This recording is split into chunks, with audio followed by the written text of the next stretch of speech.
The War of the Five Kings was one of the bloodiest and most defining conflicts in the history of Westeros, and at the heart of it was a young leader, Robb Stark, who would prove his worth not through age or experience, but through his sheer brilliance on the battlefield. His most iconic victory, the Battle of the Whispering Wood, not only showcased his intelligence and strategic thinking, but also sent shockwaves through the Seven Kingdoms, forever cementing his reputation as the Young Wolf.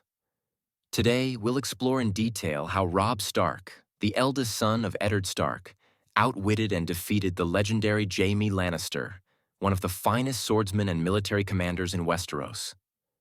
But to understand the true scope of this victory, we first need to step back and examine the events leading up to this pivotal moment. The story begins in the aftermath of Ned Stark's arrest in King's Landing.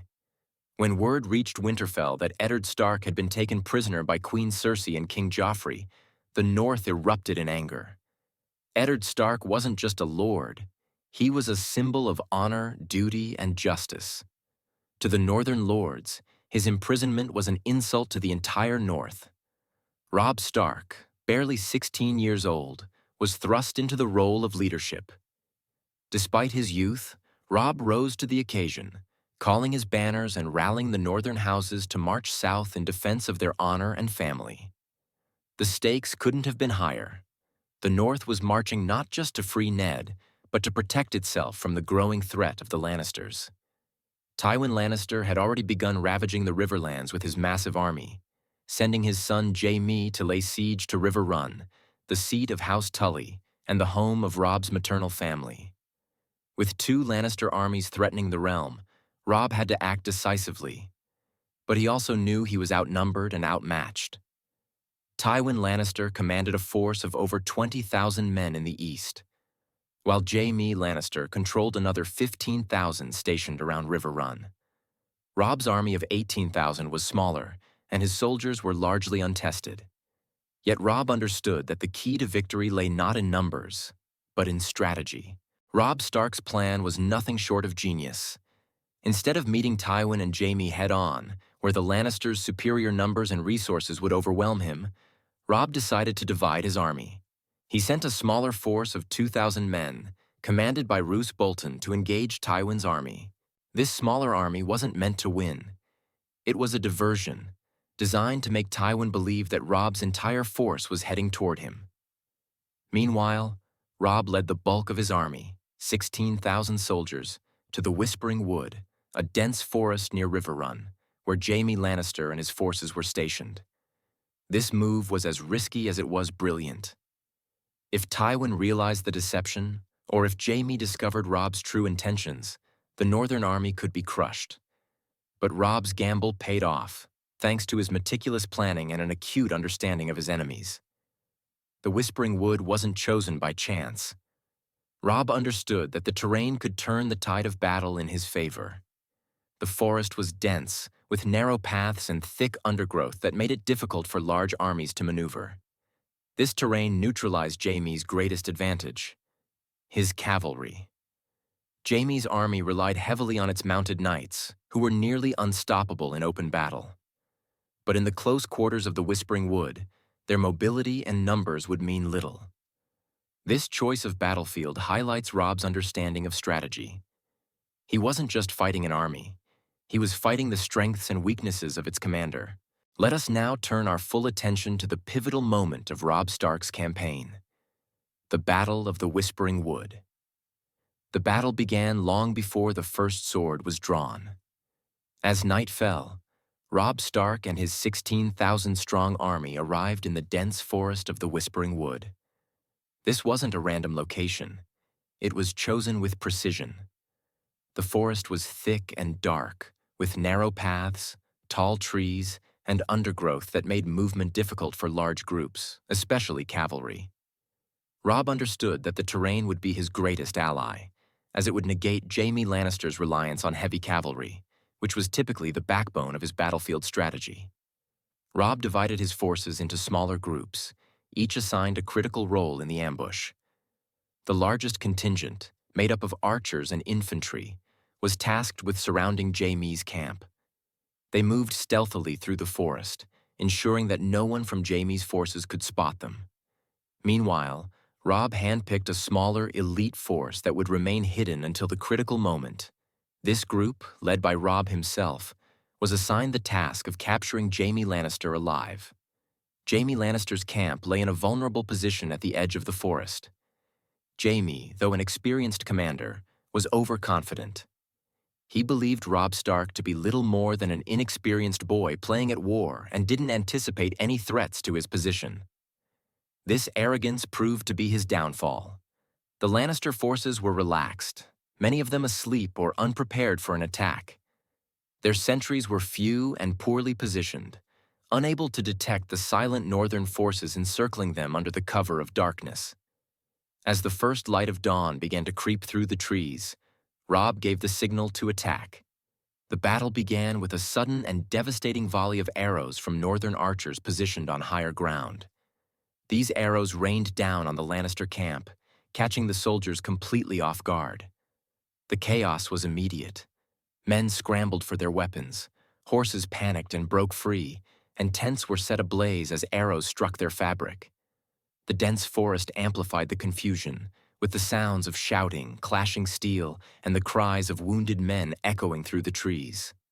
The Lannister forces were thrown into disarray, and before they could regroup, Robb's infantry charged in from all sides.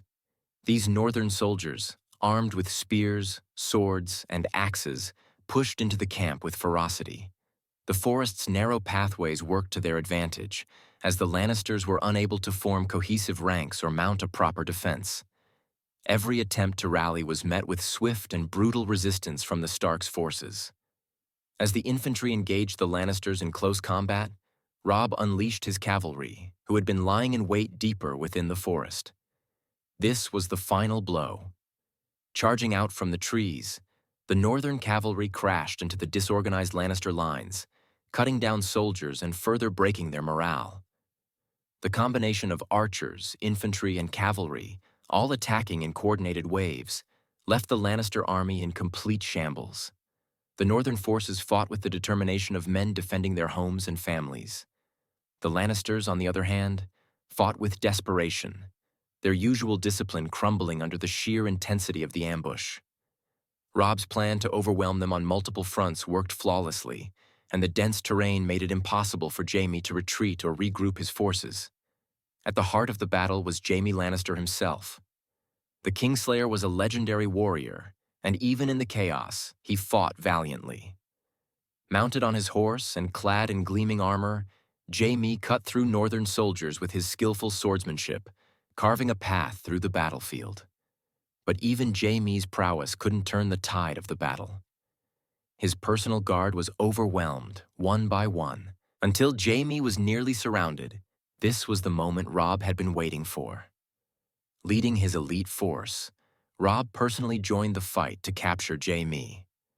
The young Stark fought with the precision and ferocity of a true warrior, showing that he wasn't just a strategist but also a capable combatant. Jaime, realizing that he was outnumbered and outmaneuvered, eventually surrendered rather than risk death. It was a humiliating moment for the Kingslayer, whose arrogance had led him straight into Robb's trap. By the time the battle ended, the Lannister camp lay in ruins. Hundreds of Lannister soldiers had been killed or captured, and their supplies had been seized by the northern forces. But the true prize of the battle was Jaime Lannister himself. His capture was a monumental blow to House Lannister, both strategically and politically. Jaime wasn't just a renowned warrior. He was Tywin Lannister's heir and one of the most important figures in the Lannister war effort. The northern soldiers, though tired and bloodied, celebrated their victory with pride. For many of them, this was their first major battle, and their success under Robb's leadership gave them a newfound confidence in their young lord. Meanwhile, Robb Stark emerged from the battle not just as a victor, but as a symbol of northern strength and resilience. The boy they had followed into war had proven himself a true leader, a wolf among lions.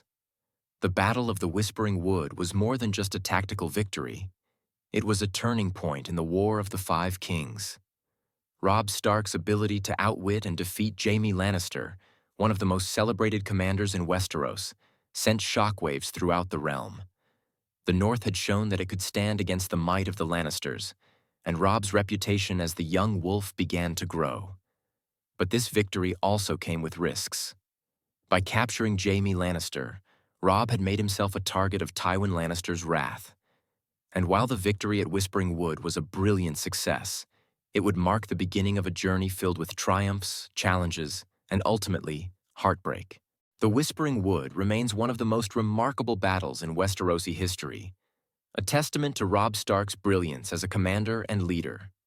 Though his story would later be marred by betrayal, this moment solidified his place as one of the most promising young leaders of his time. It was a moment when the wolves of the North struck fear into the hearts of lions, proving that even the mightiest can fall to cunning and courage. And there you have it, the incredible story of how Robb Stark outsmarted Jaime Lannister in the Battle of the Whispering Wood, cementing his legacy as one of the greatest young commanders in Westeros. What do you think about Robb's strategy? Could he have changed the course of the war if things had gone differently? Let us know your thoughts in the comments below. If you enjoyed this deep dive into Westeros history, don't forget to give this video a thumbs up, subscribe to our channel, and hit that notification bell so you never miss another exploration of the world of ice and fire. Thanks for watching, and remember, the North remembers.